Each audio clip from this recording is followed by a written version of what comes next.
காசு பணம் ரெண்டாவது இந்த பாட்டு தான்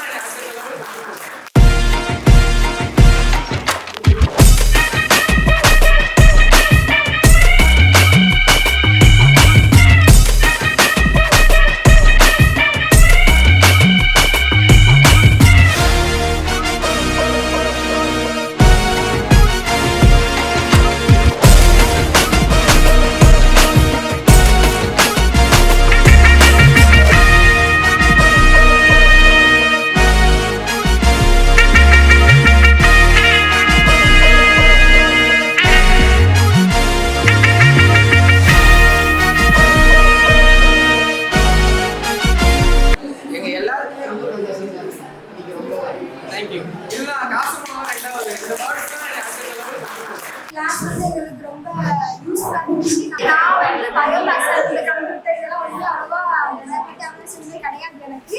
இருந்தாலும் சரி நம்ம இந்த மார்க்ஸ் இருந்து நம்மளுடைய அந்த என்ன ப்ராஜெக்ட் பண்ணுறோம், ஃபெயில் எவ்வளோ பாஸ் எவ்வளோ எல்லாத்தையுமே வந்து நான் கற்றுக்கிட்டோம் ஈஸியாக. நான் கூட கம்ப்யூட்டர் ஒரு நாளில் கஷ்டம் தான் நினச்சேன் ஃபஸ்ட்டு. ஆனால் இப்போ வந்து கொஞ்சம் எல்லாம் ரொம்பவே ஈஸியாக இருந்தது எல்லாமே.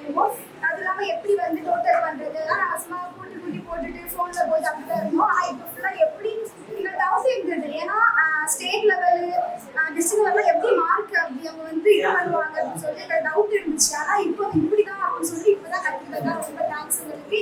அதே மாதிரி அவங்களுடைய லைஃப் என்னென்னலாம் எப்படி வந்தாங்க அப்படின்னு சொல்லி சார் சொன்னாங்க. அது ரொம்ப வந்து எங்களுக்கு மோட்டிவேட்டாக இருந்துச்சு. நாங்கள் இதை நினச்சி பார்க்கல. அது இருந்தாலும் உங்கள் எல்லாருக்குமே எங்களுக்காக பண்ண டீச்சர்ஸ், ஸ்டாஃப்ஸு, அப்புறம் அக்கா நான் எல்லாருக்குமே ரொம்ப தேங்க்ஸ். கண்டிப்பாக அது யூஸ்ஃபுல்லாக தான் இருந்தது. நாங்கள் அதிகமாக கற்றுக்கிட்டோம். எங்களுக்கு கம்ப்யூட்டர்னாலும் சரி இந்த குரூப் மேலேயும் சரி தனியாக ஒரு இன்ட்ரெஸ்ட் வந்துருக்கு. அதுக்காக ரொம்ப தேங்க்ஸ்.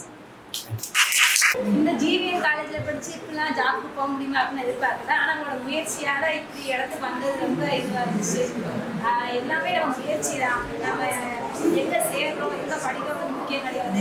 அதில் எந்த அளவுக்கு நம்ம வளர்றோம் அப்படிங்கிறது முக்கியம். அவங்க அதை ரொம்ப பிடிச்சி பண்ணியிருக்காங்க. அதனால தான் அவங்க இந்த அளவுக்கு வந்திருக்காங்க. அவங்களோட நிப்பாட்டாமல் இந்த காலேஜுக்கு பண்ணணும் அப்படின்னு பண்ணதான் நான் ரொம்ப ஆச்சரியப்படுறேன். இதுவே நான் அதை வந்து இப்படி வந்து பண்ணணும்னு தெரியும். சேரமான அந்த காலத்தில் வந்து இப்படி வந்து நாங்கள் அவங்க வேலையில விட்டு சொல்லி கொடுக்குறது வந்து ரொம்ப சூப்பராக இருந்துச்சு. நல்லா கற்றுக்கிட்டோம். அவங்க ரொம்ப சூப்பராக சொல்லி கொடுத்தாங்க. இவ்வளோ ஈஸி அப்படின்னு கம்ப்யூட்டர் எல்லாம் இஷ்டமே கிடையாது. சுத்தமாக அதோட பயன்படுத்தே இல்லை. ஆனால் கம்ப்யூட்டர் மேலே நான் கம்ப்யூட்டர் படிக்கலான்னு ஒரு ஆசை வந்துச்சு இதுலேருந்து. அதனால் காலேஜ் கம்ப்யூட்டர் ஆசை ரொம்ப யூஸ்ஃபுல்லாக இருந்துச்சு. அதுவும் இல்லாமல் இந்த அக்காங்கெல்லாம் ரொம்ப ஃப்ரெண்ட்லியாக பேசினாங்க. டென்ஷன் ஆகவே இல்லை. நம்ம போட்டு தப்பாக போட்டதுன்னு சரி மெதுவாக சொல்லி கொடுத்தாங்க. ஃப்ரெண்ட்லியாக பேசினாங்க. கம்ப்யூட்டர் நான் உண்மையாக நினச்சேன் இப்படிலாம் கம்ப்யூட்டர் இருக்குன்னு இப்போ தான் தெரியுது. அப்புறம் இவங்க லைஃப்பை பார்த்தோன்னா எப்படி சொல்ல இப்படி தான் இருக்கணுங்கிற மாதிரி அந்த அண்ணன் ஒரு எடுத்துக்காட்டாக இருக்காங்க. படித்தா ஸ்டாட்டிஸ்டிக்ஸ் படிக்கிறோம், இல்லைன்னா படிக்கவே கூடாது, ஏதாவது வேலைக்கு போயிடும், இல்லை வக்கீலாக இருக்கும். இந்த ரெண்டு தான் ஒன்று ஆப்ஷனாக இருக்குங்க.